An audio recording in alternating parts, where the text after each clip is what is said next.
wabarakatuh. Halo semuanya, di sini kami dari kelompok 3A2 yang beranggotakan saya sendiri, Fadlina Maulida Sapitri, lalu ada Matilda Larasati Prameswari Gunadi, ada Nur Alvina Laili, ada Muhammad Taufik Hidayat, dan ada Sartika Dewi Asrini.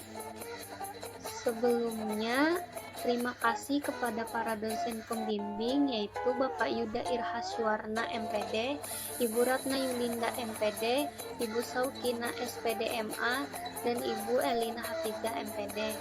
Nah, di sini kami akan membahas tentang pupuk organik.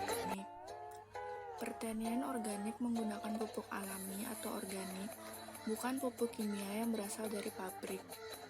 Pupuk alami memberikan beberapa keuntungan bagi kita karena pupuk organik melepaskan mineral secara perlahan melalui pelapukan alami.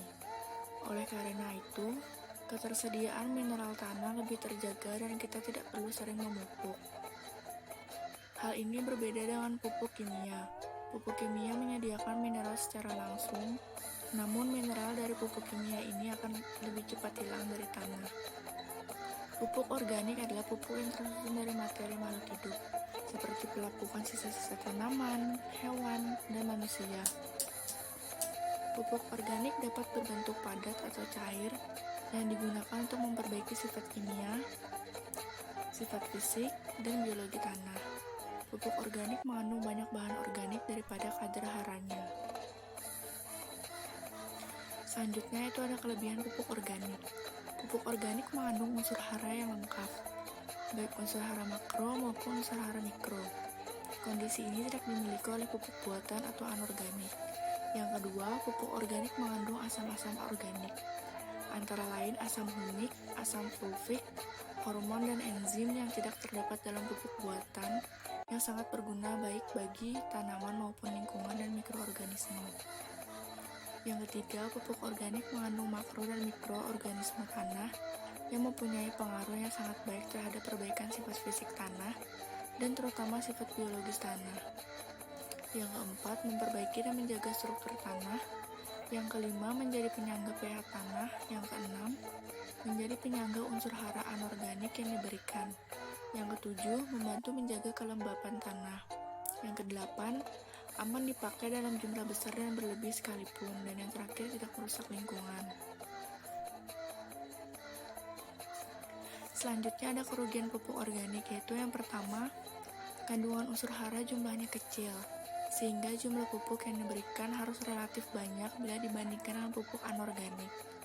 Yang kedua, karena jumlahnya banyak, menyebabkan memerlukan tambahan biaya operasional untuk pengangkutan dan implementasinya. Dan yang ketiga atau yang terakhir, dalam jangka pendek, apalagi untuk tanah-tanah yang sudah miskin unsur hara, pemberian pupuk organik yang membutuhkan jumlah besar sehingga menjadi beban biaya bagi petani. Sementara itu, reaksi atau respon tanaman terhadap pemberian pupuk organik tidak sespektakuler pemberian pupuk buatan. Alat dan bahan yang digunakan yaitu alat ada ember, sendok, dan sarung tangan. Bahan ada EM4 150 ml atau 10 sendok makan. Gula sebanyak 150 gram atau 10 sendok makan. Kemudian ada air 1,5 liter. Ada sampah rumah tangga dan yang terakhir ada tanah. Sekian penjelasan dari saya dan akan dilanjutkan oleh teman saya. Pembuatan pupuk organik. Yang pertama, kita harus menyiapkan sampah rumah tangga yang akan diolah menjadi pupuk. Yang kedua, kita harus memisahkan sampah organik atau sisa makanan atau dedaunan dengan sampah plastik. Kemudian yang ketiga, kita menyiapkan wadah berukuran besar atau yang kami gunakan ember untuk membuat pupuk. Kemudian yang keempat, memasukkan tanah secukupnya ke dalam wadah yang telah diisi sampah organik. Yang kelima, siram permukaan tanah tersebut menggunakan air secukupnya. Kemudian yang keenam, memasukkan sampah organik yang sudah disiapkan ke dalam wadah. Yang ketujuh, pastikan sampah disimpan secara merata sebisa mungkin ketebalan sampah setara dengan ketebalan tanah. Kemudian yang kedelapan, masukkan lagi tanah ke dalam wadah. Kali ini tanah berperan sebagai penutup sampah. Kemudian yang kesembilan, tutup wadah dengan rapat dan biarkan sekitar 3 minggu. Nah, perhatikan ini saat membuat pupuk sendiri di rumah. Pastikan wadah pembuat pupuk tidak terkontaminasi oleh air hujan dan hewan. Dan pastikan juga wadah tidak terkena paparan sinar matahari. Selanjutnya, ada evaluasi proses dan hasil proyek kami. Nah, hasil proyek kami yaitu menurut pendapat kami tentang hasil proyek yang telah kami lakukan adalah sudah bagus dan kami optimis jika proyek yang kami buat berhasil dan akan menjadi pupuk kompos yang bermanfaat di masyarakat. Kami telah mengikuti prosedur pembuatan dengan baik dan untuk menunggu hasilnya apakah hasil atau tidaknya akan ditunggu sampai 14 hari penyimpanan pupuk.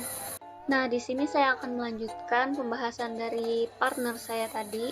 Nah, di sini yang bisa kami lakukan agar hasil proyek kami menjadi lebih baik lagi atau bisa dikatakan lebih sempurna lah, yaitu dengan lebih memperhatikan dan menjaga agar proses pengomposan antara tanah dengan bahan yang dicampur bisa memproses lebih baik lagi.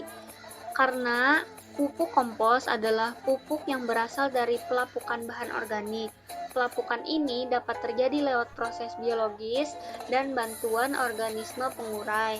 Organisme pengurainya sendiri bisa berupa mikroorganisme, bakteri atau jamur, dan mikroorganisme cacing tanah. Nah, apabila dilihat dari cara pembuatannya pupuk organik ini, setidaknya ada 2 metode nih yang bisa kita pakai untuk teknologi pengomposan ini, yaitu yang pertama adalah metode aerob, itu melibatkan udara, dan metode anaerob, itu tidak melibatkan udara. Selanjutnya nih ada STEM. Dari segi sains, penggunaan M4 atau efektif mikroorganisme yang merupakan cairan berisi campuran dari beberapa mikroorganisme hidup yang bermanfaat dan berguna bagi proses penguraian dan persediaan unsur hara tanah. Selanjutnya dari segi teknologi, itu pembuatan pupuk organik yang diambil dari sampah rumah tangga atau tumbuh-tumbuhan yang berguna sebagai penambahan zat hara tanaman dengan menggunakan teknologi sederhana yaitu cangkul dan sekop. Digunakan untuk mengaduk dan membalikan kompos atau pupuk organik tadi. Nah, dari segi engineering, pengomposan yaitu proses di mana bahan organik mengalami penguraian secara biologis, khususnya oleh mikroba-mikroba yang memanfaatkan bahan organik sebagai sumber energi. Selanjutnya dari segi matematik, perbandingan penggunaan bahan yaitu 150 gram gula pasir, 150 ml M4, dan 1500 liter air, itu bisa kita katakan 1:1:10.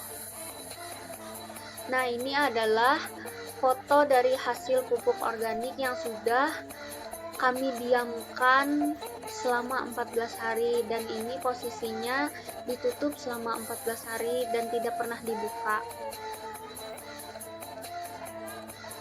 Ya, akhirnya selesai sudah pembahasan kita kali ini. Jika ada yang ingin ditanyakan, dipersilahkan. Terima kasih. Assalamualaikum warahmatullahi wabarakatuh.